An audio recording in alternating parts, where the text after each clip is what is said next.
आशा करता हूं आप सब बहुत अच्छे होंगे। मेरा नाम है सिद्धांत अग्निहोत्री, स्टडी ग्लोस पे आपका बहुत बहुत स्वागत है।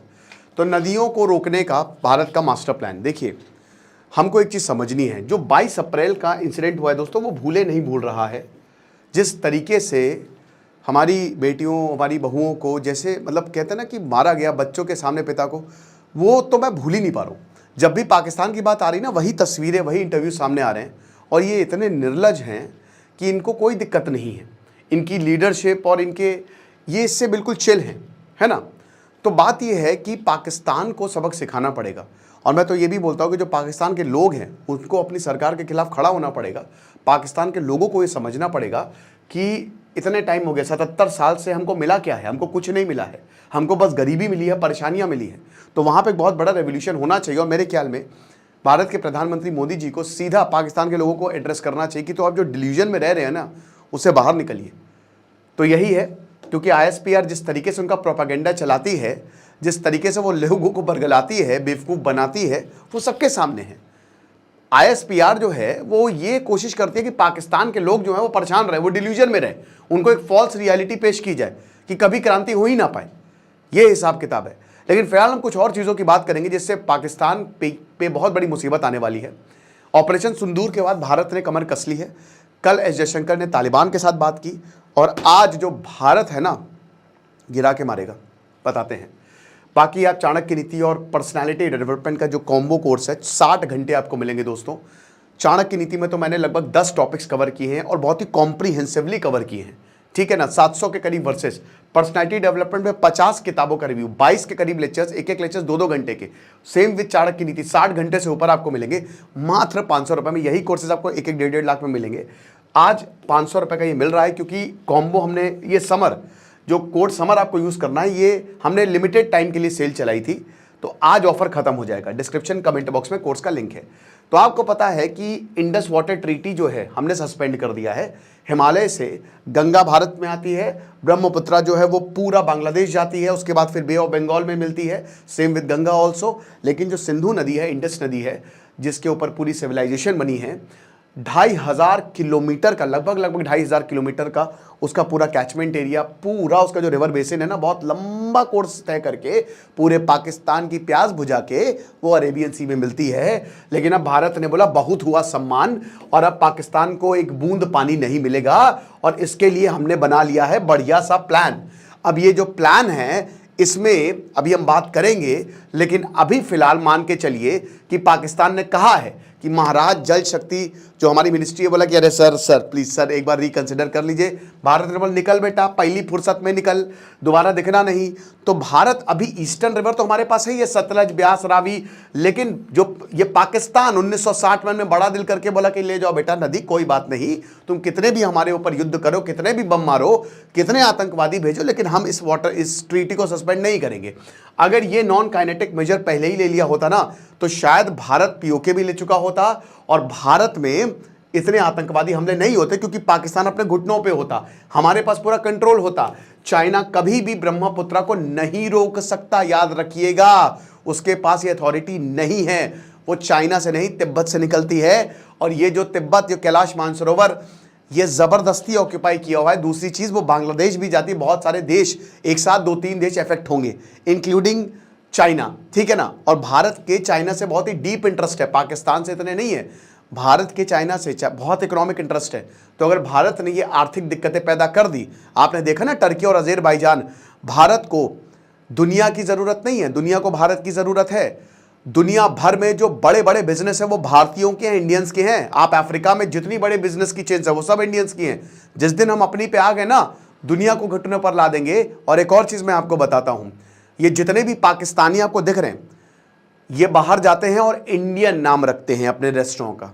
इनको पता है कि जहां पे पाकिस्तानी नाम देखा, हमारे यहां कोई खाने नहीं आएगा। ये सब के सब अपनी आइडेंटिटी बदल के, पता है बाहर जब जाते हैं ना, आइडेंटिटी बदल के, ये बांग्लादेश और पाकिस्तान से जो लोग भी जाते हैं, ये लोगों को खाना खिलाते हैं या बिजनेस चलाते हैं। ये सच्चाई है। एनीवे, तो यहां पे एस जयशंकर जो हैं, उन्होंने यही बोला कि अभी ट्रीटी जो है दैट इज इन अबेयंस, अभी सस्पेंडेड रहेगी ये, और अभी हम इसको रीइंस्टेट नहीं करेंगे। और आज को बता दो कि संडे तक, यानी कल तक, अभी जो सीज फायर, तो वैसे वर्ड यूज नहीं हुआ, बट इसको अभी तक एक्सटेंड किया गया है। और बोला कि अभी क्रेडिबली इरिवर्सिबली जब तक पाकिस्तान क्रॉस बॉर्डर टेररिज्म नहीं रोकता है, हम इस ट्रीटी को नहीं रीइंस्टेट करेंगे। और बातचीत अगर इस्लामाबाद पे होगी तो पीओके पर ही होगी और टेररिज्म पे होगी। तो भारत ने अपनी पॉलिसी को पूरा चेंज कर दिया है। अब देखिए 1965, 1971, 1999, लेकिन ट्रीटी को कोई आंच नहीं आई क्योंकि हमको ह्यूमैनिटेरियन एंगल दिखा।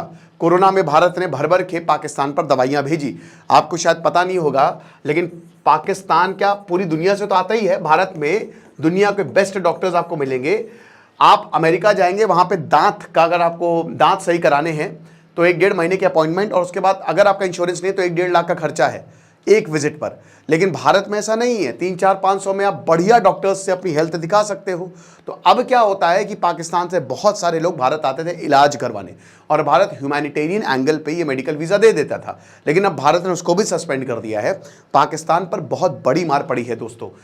अब ये जो रिवर है, division of reverse, Indus water treaty, western river को हमको रोकना है, ठीक है ना। तो इसमें सिंधु, झेलम और चेनाब, इनको रोकना है, और उसके लिए हमको डैम्स बनाने पड़ेंगे, हमको कैनाल्स बनाने पड़ेंगे, जाहिर सी बात है। तो ईस्टर्न रिवर तो हम यूज करते ही करते हैं। पंजाब को लैंड ऑफ 5 रिवर्स बोला जाता है, ठीक है ना। बहुत सारे 2 रिवर्स के, 2 नदियों के बीच की जगह। तो ये पंजाब बहुत ही हाईली फर्टाइल है। ये तो बहुत ही दुखद है कि पंजाब इतना फर्टाइल होने के बावजूद हम उसको इतना मॉडर्न इंडिया में यूटिलाइज नहीं कर पाए। पंजाब में इंसर्जेंसी रही, फिर ड्रग्स की प्रॉब्लम है, पॉलिटिकल वैक्यूम रहा। अगर कोई तगड़ी पॉलिटिकल पार्टी आए, आम आदमी पार्टी भी बहुत अच्छा नहीं कर पाई, लेकिन अगर कोई, तो पंजाब बदल सकता है। पंजाब को पूरी तरीके से ट्रांसफॉर्म कर सकते हैं। पंजाब में एक विलेज है, एयर कौन सा वो, जहाँ पे वहाँ मंदिर है, तो वहाँ पे एरोप्लेन का मंदिर है। वहाँ पे लोग ये मन्नत मांगते कि हमारा कनाडा का वीज़ा लग जाए। वहाँ पे आपको दुआई देती कि बेटा तेरा, भगवान करे तेरा कनाडा का वीज़ा लग जाए। क्यों? क्योंकि पंजाब में एम्प्लॉयमेंट नहीं है, इंडस्ट्रीज नहीं है, जबकि पंजाब में भर भर के पानी आपको मिलेगा। ये आयरनी है सबसे बड़ी, है ना। तो वही बता रहे हैं कि Punjab is the land of 5 reverse, और पंजाब में ये नदियां पंजाब से होते हुए पाकिस्तान, पंजाब, फिर उसके बाद पूरे पाकिस्तान में जाती हैं, ठीक है ना। तो जाहिर सी बात है इसमें आपको डैम्स बनाने ही पड़ेंगे। तो ये आप देख सकते हैं, ये तो झेलम हो गया, ये सिंधु और चेनाब, यही जो वेस्टर्न रिवर्स है ना, इसी को ही हमको रोकना है। और आपको बता दूं कि अगर भारत सही तरीके से इसको एग्जीक्यूट कर लेता है तो इरिगेशन से लेकर ड्रिंकिंग वाटर तक, क्योंकि ये प्योर वाटर निकलता है सिंधु से, ये तक की क्राइसिस आ जाएगी। और सिंध में देखिए, पंजाब में बहुत बड़ी वाटर क्राइसिस है, मैं आपको पहले भी बताया था। पंजाब में इतनी बड़ी वाटर क्राइसिस है कि सिंध का भी पानी ये लोग पंजाब में डाइवर्ट कर रहे हैं, वहां पे भी प्रोटेस्ट हो रहे हैं। तो भारत सबसे पहले कैसे करेगा? ये काम ऑलरेडी हो चुका है। देखिए, भारत 100% पानी नहीं रोक सकता। एक और चीज़ है कि अभी बारिश का मौसम आएगा तो भारत को पानी देना भी पड़ता है, भारत को पानी छोड़ना भी पड़ता है, क्योंकि इतनी ज़्यादा बारिश हो जाती है ना, तो पानी बहुत ज़्यादा भर जाता है, और अगर पानी को नहीं छोड़ा गया तो आसपास के इलाकों में बाढ़ आ जाती है। तो इसीलिए भारत को पानी छोड़ना भी पड़ता है। लेकिन सबसे बड़ी बात यही है कि भारत डेटा नहीं देगा, डेटा देता है ना, data is the new oil, कि पाकिस्तान को पता है कि अच्छा इतनी बारिश हुई, इतना भारत है पानी छोड़ेगा, उस हिसाब से वो एलोकेट करता है। जब आपको डेटा ही नहीं मिलेगा तो पाकिस्तान को पता ही नहीं कि कितना पानी कब आएगा। तो ये एक बहुत बड़ी बात है। तो अब एक तो इरिगेशन पे हम बात कर सकते हैं, काम कर सकते हैं। Kishan Ganga hydro electric project है, रातले हाइड्रो इलेक्ट्रिक। एक और चीज़ बताओ कि पाकिस्तान की वजह से भारत ने यहाँ पे बहुत सारे डैम्स नहीं बनाए। आप अक्सर सोचते हैं सर हमने कितने सारे डैम्स क्यों नहीं बनाए। हमारे 1947 से लेकर 2025 तक हमारे पास टाइम था, वो भी पाकिस्तान उसका रीज़न था कि कुछ भी बना तो पाकिस्तान उस पर आपत्ति जता देता था, बल्कि हम अपने लिए बनाते थे, ठीक है ना, तब भी उस पर आपत्ति जता देता था। तो अब डैम्स तो हमने बनाए, लिमिटेड बनाए, लेकिन अब डैम्स पे काम होना चाहिए। तो यही चीज़ है। और भारत, जब तक हम इनको, ये डैम्स को और कैनाल्स को नहीं बनाएंगे, तब तक हम इन पे कंट्रोल नहीं रख पाएंगे। और भारत, बता दो कि स्टोरेज कैपेसिटी 3.6 मिलियन एकड़ फीट MAF तक, आप समझ सकते हो इन वेस्टर्न रिवर्स पर इतनी ज़्यादा स्टोरेज कैपेसिटी जो है। आप एक ये पता है कितना हुआ, आप पूरी नदी को स्टोर कर सकते हो, पूरे नदी के पानी को, इतनी कैपेसिटी है। इसमें सिर्फ और सिर्फ 20,000 मेगावाट सिर्फ इतना जो है वो इलेक्ट्रिसिटी जनरेट होती है। और अभी तक लगभग 3,500 मेगावाट कैपेसिटी जो है वो कंस्ट्रक्ट हुई है। यानी कि ये इतना बड़े सर्कल में आप यहां पे हो बस, और ये अनयूटिलाइज्ड सर्कल है, ठीक है। 10% आपने खाली अभी तक यूज किया है, क्योंकि हमको ह्यूमैनिटेरियन एंगल देखना था। लेकिन अब क्या है कि नए प्रोजेक्ट्स लगातार लगाए जा रहे हैं। राइटर्स की माने, अगर राउटर्स की माने, तो भारत जो है वो ज्यादा वाटर अब टैप करने वाला है वेस्टर्न रिवर से, चेनाब, झेलम और इंडस, इनका पानी हम ज़्यादा से ज़्यादा कभी भी छोड़ देंगे, बाढ़ जैसी हालात पैदा हो सकते हैं। अभी बुआई का टाइम आ रहा है पाकिस्तान में, और अभी पाकिस्तान अपने घुटनों पे आएगा। देखिए अब क्या है, Pakistan don't have any choice. वहाँ की ISPR कितना भी प्रोपेगेंडा फैला रहे, देखिए नैरेटिव वॉर जीत गया है पाकिस्तान, ये आपको मानना पड़ेगा। सारी सब चीज़ें हार गया, बट नैरेटिव जो बनाया ना उसने पूरी दुनिया में फेक न्यूज़ फैला फैला के उसने नैरेटिव वॉर जीत लिया है। लेकिन तुम जीतते रहो, नैरेटिव जीतते रहो, ये जीतते रहो भाई। ग्राउंड रियलिटी तो मैं आपको बताता हूँ कि मुझे किसी को पैसे देने हैं, वो आदमी जो है वो खुश है। दुनिया भर में फेक न्यूज़ फैला कि ये पागल है, ये पागल है। तुम आओगे तो मेरे पास ही पैसे लेने ना, मैं दूंगा ही नहीं, 4 घंटा मार के भगा दूंगा, मरोगे तुम। यही पाकिस्तान के साथ है। भारत कहता है फैलाओ फैलाओ फैलाओ फेक, आओ तो हमारे पास ही, है ना। इतनी नफरत जो हमारे खिलाफ फैला रहे हो, आओगे तो तुम हमारे पास ही, फिर हम तुमको उल्टा लटका के मारेंगे। तो वही बता रहे हैं कि भारत यही कर रहा है। इंडिया जो है वो मैक्सिमम यूज करने वाला है। फिर उसके बाद जो रणवीर कैनाल अपग्रेड है, 19वीं सेंचुरी का कैनाल जो है चेनाब पे, उसको अब 60 किलोमीटर से बढ़ाकर 120 किलोमीटर किया जाएगा। देखिए दोस्तों, ज़्यादा टाइम नहीं लगता है, वर्कर्स को आप बढ़ाइए। हम इतने सारे वर्कर्स को एक्सपोर्ट करते हैं। सऊदी पहले पाकिस्तान के वर्कर्स को लेता था, लेकिन अब सऊदी ने पाकिस्तान के वर्कर्स को गल्फ कंट्रीज लेना बंद कर दिया। अब उनको स्किल्ड वर्कर्स चाहिए, जो कि भारत के पास है। तो भारत के पास स्किल्ड वर्कर्स की कमी नहीं है। आप 5 साल का प्रोजेक्ट 1 साल में पूरा कर सकते हो, और जो डिस्चार्ज कैपेसिटी है उसको भी लगभग 4 गुना ज़्यादा किया जाएगा, ठीक है ना। तो मैक्सिमम कैनाल्स बनाए जाएंगे ताकि पानी जो है वो अलग अलग जगह पे पहुंचाया जा सके। यही ही एक तरीका है। इंदिरा कैनाल दोस्तों आज भी दिल्ली, हरियाणा, राजस्थान, ये जितने भी स्टेट है, सबसे बड़ी नहर है। आप गए होंगे, आपने देखा ही होगा कितने खेतों को पानी दिया। ग्रीन रेवोल्यूशन में बहुत बड़ा गेम चेंजर था इंदिरा कैनाल, ठीक है ना। उसके बाद स्टोरेज डैम्स, बड़े बड़े रिजर्वायर्स यहाँ पे बनाए जाएंगे वेस्टर्न रिवर्स पे। अब वही है, पाकिस्तान गिड़गिड़ाता रहेगा, बुआई का सीजन है, कुछ पानी तो मिलेगा नहीं, तुम करते रहो। देखिए अब वही मैं बता रहा था कि आर्मी से तो नहीं जीत सकती भारत। तो ये भी साबित कर दिया ना कि तुम लड़ना लड़ लो। जितना इनके बिलावल भुट्टो कह रहे थे कि हम खून की नदियां बहा देंगे, बहा दी खून की नदियां। अब इनकी बैंड बच गई है, ठीक है ना। इनका 1-1 लीटर हम खून निकालेंगे। तो अब ये क्या है, ये क्या कह रहे हैं कि नहीं नहीं, हमसे तो हम बस चाहते हैं कि आप बैठ के बात कर लीजिए। और वही बता रहे कि आप मिलिट्री तुम हमला करोगे नहीं। पहले तो उन्होंने बोला था हम अटैक कर देंगे डैम्स को, वो भी नहीं कर पाओगे तुम। हमारे डिफेंस सिस्टम से लेकर हमारा मिलिट्री माइट तक तुमने देख लिया है। तो पाकिस्तान के लिए बहुत बड़ी बात हो गई है कि सिर्फ और सिर्फ हमको पैर पकड़ने पड़ेंगे, यही एक रास्ता है। अभी तक जिस चीज को लेकर हम ब्लैकमेल कर रहे थे और पाकिस्तान ने, भारत ने बड़ा दिल दिखाया था, अब वो नहीं चलेगा यहाँ पे, ठीक है ना। उसके बाद दिल्ली जो है, देखिए दिल्ली में अभी गर्मी आ रही है। दिल्ली में ये शायद कहते हैं ना कि बहुत एक सही समय भी है, क्योंकि अभी गर्मी आ रही है दिल्ली में, और बाकी और भी शहरों में वाटर क्राइसिस होने वाले। अभी मैं राजस्थान गया था दोस्तों, वहाँ पे भी पानी की काफ़ी ज़्यादा किल्लत है। और पानी की ही वजह से दोस्तों, पानी ना होने की वजह से कोई एरिया डेजर्ट में डेजर्टिफिकेशन होने लगता है। तो जब हमारे पास इतना खजाना, इतना पानी मौजूद है, तो क्या ही प्रॉब्लम है। तो नॉर्दर्न इंडियन रिवर्स को आप दीजिए ना पानी, आप स्टोर करिए पानी इरिगेशन और पावर सप्लाई के लिए।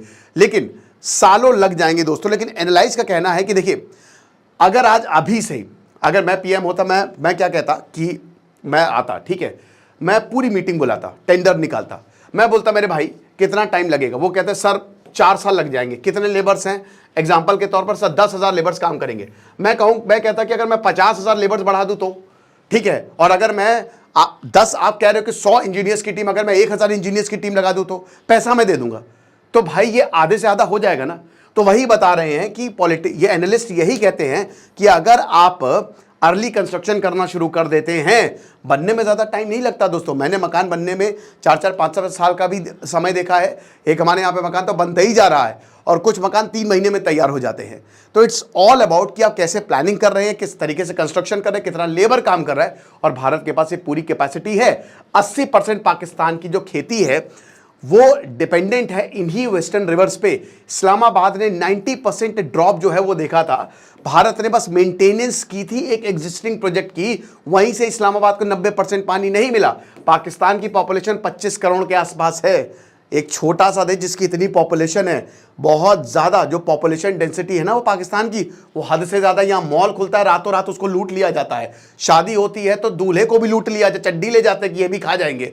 तो ये हालात है पाकिस्तान में। तो अब अगर पानी नहीं मिलेगा तो प्रॉब्लम है। और यहाँ पे इन्होंने बोला कि, इसीलिए बोला कि एक्ट ऑफ वॉर है। भारत ने बोला एक्ट ऑफ वॉर क्या कर लोगे भाई? एक्ट ऑफ वॉर देखा तुमने? Act of war terrorism act of war है।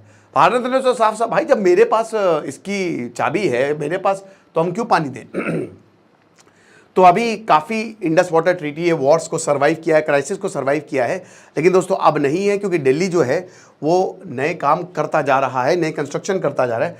तो भारत का फिलहाल मास्टर प्लान है कि जो एग्जिस्टिंग रिजर्वॉयर्स हैं उनकी स्टोरेज बढ़ाएं, नए कैनाल्स बढ़ाएं, और साथ ही साथ इसको जल्दी से जल्दी फिनिश करें।